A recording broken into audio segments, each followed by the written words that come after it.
Hello and welcome to another episode of the Dragons Are Real podcast, and it's Kickstarter Wednesday. Oh yes it is, where I have a look at everything new that's come to Kickstarter in the last 7 days. Boy, has there been a shed load of stuff that's come out in the last week, so this is going to be a busy show, so strap on your belts and let's get right down into it.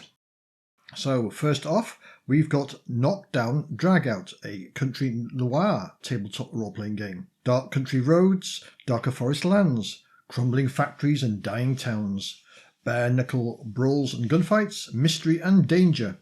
These are just a few of the elements common to country noir, sometimes also called hillbilly noir or gritlit or southern noir, a category of crime fiction and film where secrets are everywhere and the restoration of order and justice are by no means a sure thing. This game emphasises narrative and character development using a game mechanics system that's easy to learn. It's approachable and flexible enough to appeal to both new and experienced gamers. And the KDDO system is a rule-like system, and they say on their Kickstarter page they'll be producing more adventure modules and sandbox toolkits for referees. And it claims it is the only game of its type with a specific focus and emphasis on rural noir themes, tropes and ideas. So that is Knockdown Dragout. Next up is Somnauts, a rules-light RPG and storytelling toolkit for dreamy mystery adventures. Now in this game, players solve mysteries by using weird science to dive into their dreams. They have to find clues in the mundane waking world, then use those clues as fuel to carry out their crew into a dreaming realm of surreal adventure. You have to fight against the forces that would eject you from your waking presence from the sleeping sphere of the subconscious, and it contains the nightmares seeking a foothold into the mundane world. You have to solve cases and save reality. So it's also a toolkit that you can use to inject mysteries and surreal adventures into any role-playing game that you fancy playing. The book will also feature a simple rule set refined and developed from the Somnauts basic rules, and these are available from the Fish in the Pot itch.io page. And it's basically a D20 system, roll under an attribute. If you fail a roll, you add to your recursion score, and when your recursion score equals your lowest attribute, typically somewhere between 8 and 15, you get thrown out of the dream world back into reality, and you've got to reduce your recursion score to get back into your dreams. So that is Somnauts. Up next we've got Good Guys Finish Last. This is a re-release of the original storytelling superhero role-playing game, where players take on the roles of heroes and authors of the comic. And this is a quick starter. It's only running for 15 days. The game is already done and in layout, so he's just getting enough funds to get some art together so he can publish it. For those that don't know, Good Guys Finish Last was by Better Games and was released in the early 90s. And the original designers have given the Kickstarter permission for a new edition. It claims that Good Guys doesn't play like any other superhero game. The players take on the roles of characters inside the story as well as the authors of the comic, while the Games Master is both the arbiter of events and the publisher of the said comic. There's no list of 100 powers to choose from either. Good Guys uses a 2d8 dice system along with a unique power grid that matches 2 traits together to form the core value of a character's power. This value provides a game mechanic to base the power upon, but fleshing out the power is the player's job. And this is a 120-page rulebook with more info coming in Update 1. At the time of this podcast, there was no updates to this Kickstarter. So that's Good Guys Finish Last. Then next we've got a big one coming from the N-World Publishing, and this is the Awfully Cheerful Engine, an RPG of action comedy. It's an action comedy RPG inspired by frightfully cheerful games of the 1980s. So it pays homage to games such as Ghostbusters RPG, Danger Mouse, Teenage Mutant Ninja Turtles, Bill and Ted, or Rick and Morty, Back to the Future, Indiana Jones, Dracula, or any sci-fi adventures on the final frontier. And it's a parody of pop culture tropes and a love letter to the 1980s role-playing games. So it's multi-dimensional time-hopping, genre-mashing, pan-galactic portal into any type of adventure you can imagine, and uses a D6 pull system where you roll as many dice as your stat. There are 5 books in this Kickstarter. They're all about 30 pages long, and it includes the core rules and 4 adventures. You've got Spirits of Manhattan, which is Ghostbusters, Montana Drones and the Raiders of the Cutty Sark, Indiana Jones, Strange Science, which is Eureka, set in a small little town with science fiction, and Beam Me Up, oh yes, that's your Star Trek one based on the starship FSS Brazen. So that is the Awfully Cheerful Engine, an RPG of action and comedy. Well, the Motborg Express is not slowing down, and we've got a new release for Motborg, which is called Abyss of Hallucinations Volume 1. This is a Motborg compatible screen printed zine. And the author has been inspired from the works of Aleister Crowley's Book of Lies. And those who don't know Aleister Crowley, he was an English occultist, magician and writer from the early 1900s. So in this little zine, you enter this psychedelic void in which love is the law and death is born anew. This is a very limited print run, so you've got to get there quick, otherwise you're going to be stuck with PDFs only. So that is Abyss of Hallucinations Volume 1, a Motborg setting. Glennseal has also been busy. He's got 2 new magazines out for his midazines. So this is Midazines issues 6 and 7, which are zines for old school games. Now I've got issues 1 to 5, and these are a set of old school zine format gaping supplements, mainly written for Swords and Wizardry Complete, but it's compatible with any OSR clone, and it's in Glenn's Midlands setting. In issue 66, this is the Lost World edition, as its primary focus is on the wider Midlands world setting. And we've got a Meet the Midlands from my mucker John Allen Large from our previous Purple Worm podcast, some more juicy rumours from the Haven Gazette, Gloomium, The Lowdown, Currency Thoughts, Slightly Less Shit, Lesser Rings, The Lost World, The World of the Midlands Setting, Races of the Lost World, and Treasures of the Lost World. And issue 7 is Meet the Midlands, more juicy rumours from the Haven Gazette, Draken, the OSR Dragonborn, 3 Draken NPCs, new odysseys for Draken, Upper Witchbray, a riverside settlement on the edge of Lincoln World, and Slightly Less Shit Scrolls. So that is the Midlands Zines issues 6 and 7. Next we've got Collector, an apocalyptic micro RPG set in a dying realm. You are a roller, your cursed soul is yours to gamble. So in this little micro game you navigate your way through the realm and try to obtain enough gold to get to the beyond. It's a gateway RPG aimed at getting your casual friends involved in an RPG, maybe during a lunch work break, but you can expand it into a longer, grittier game. And it uses a 2d6 system and advertises itself as a heavy dice rolling system because the authors just love rolling dice. So that one is Collector. And the last one in the general RPG section is Favour Neo-Noir Role-Playing Game. This is a unique neo-noir tabletop RPG with a cyberpunk-themed setting in a city that runs on favours. So you explore a cyberpunk world where technology is indistinguishable from magic and where science has unlocked the secrets of other worlds beyond their own. It's the distant future where humanity has colonised the stars. This is the story of Morix, a planet who has lost its connection to our history following an interstellar war and is desperately trying to rebuild its ties using the strong arm of science. So you're part of a crew living on the streets of the Arkridge megalopolis, a nation city sitting in the edge of a nuclear winter wasteland. Favour utilises a D10 dice pool framework and follows a talent system where each character has a specific set of talents which make them who they are, and you mix and match these at your leisure to differentiate you from the rest. And it's got your standard list of equipment, armour and gadgets, and it claims it's got a hacking system that doesn't require a PhD in computer science. So that one is Favour Neo-Noir Role-Playing Game. So let's have a look at what 5e related items we've got on the old Kickstarter. So first up we've got Blood of the Brood Mother, a fantasy TTRPG adventure for 5e. This is a new adventure with an old school vibe. It's a 50-page plus module designed for use in any of your fantasy RPG settings.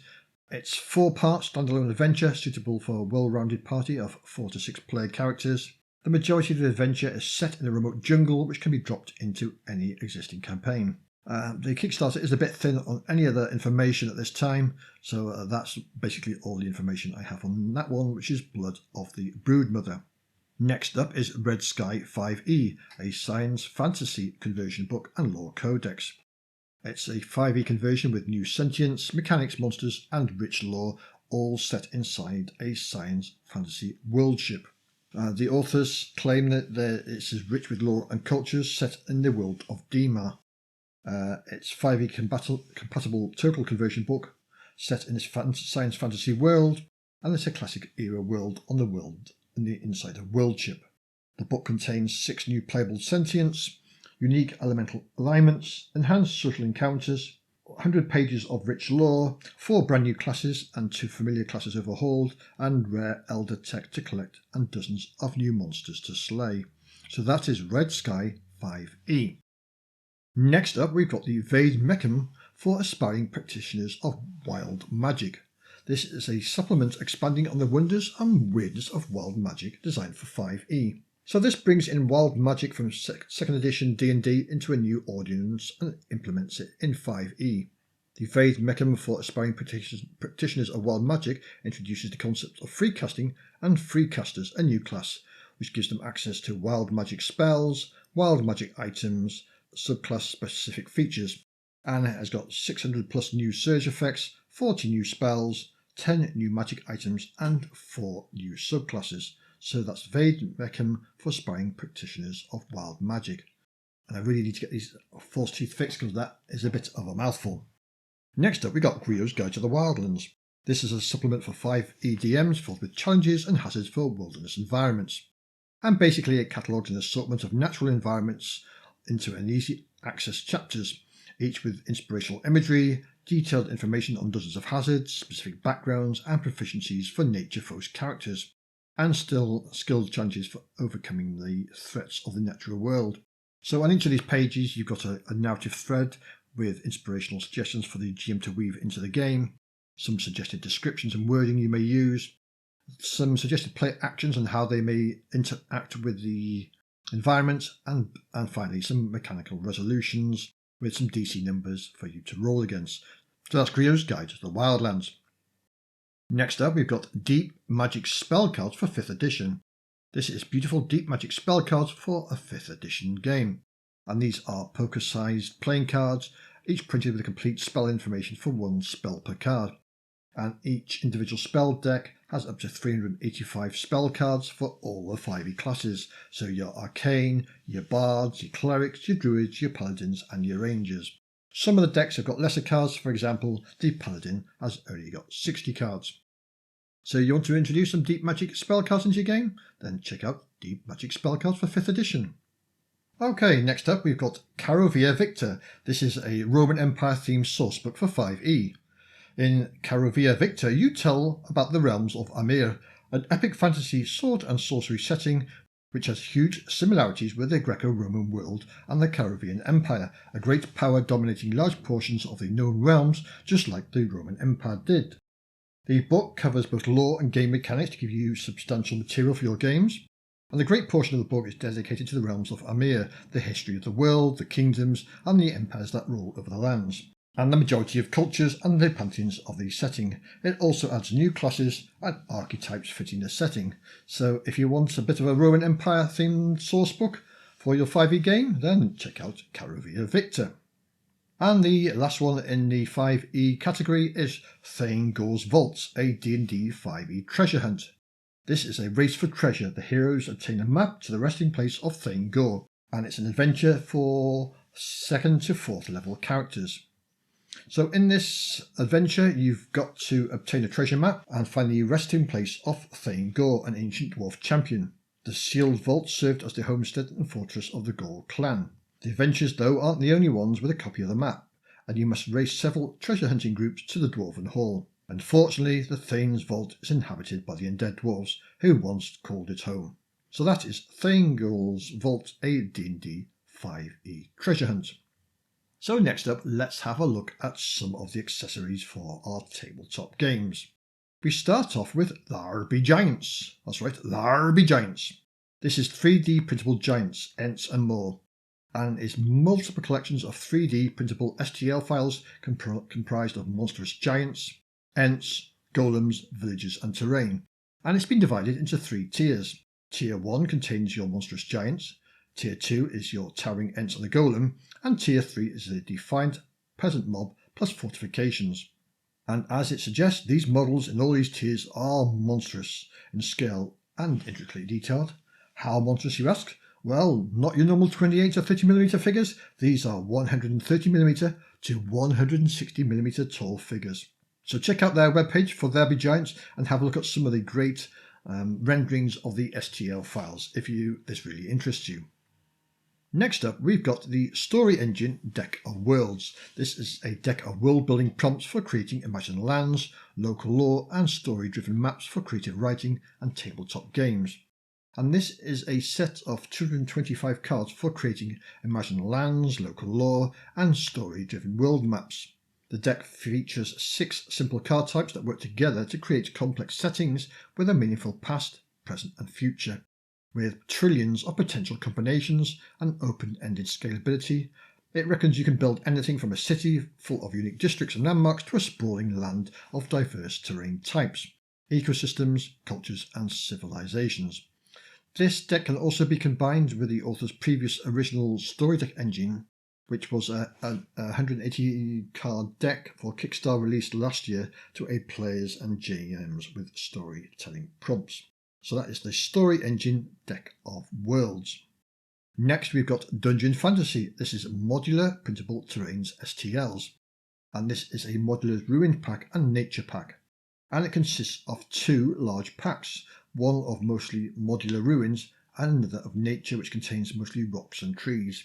And if you have a look at their page, you can see that there's trees, corners, walls, a ruined tower base, and these all fit together and you can use them in a variety of ways. So if you're looking for some Dungeon Fantasy with ruins and nature in mind, then check out Dungeon Fantasy Modular Printable Terrains STL.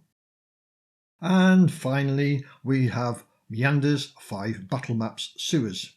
This is a digital modular sewer map for virtual tabletop RPGs and is a set of underground battle maps in a fantasy sewer system complete with dry, flooded, twisting turns and cisterns, outflow pipes, rotten wooden planks, bridges, skeletons, rats with walkways, and rooms aplenty.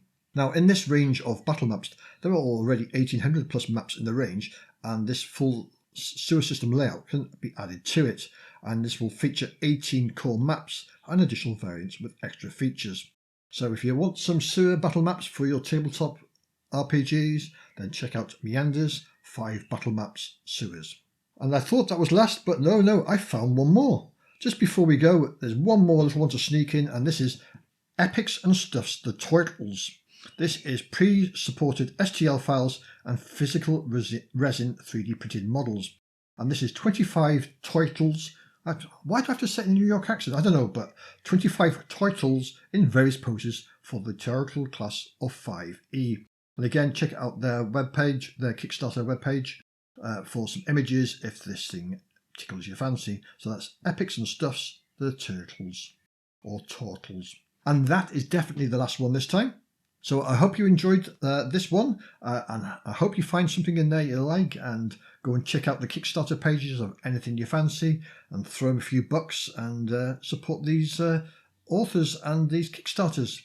So that is all for this episode, and I'll catch you all on the flip side.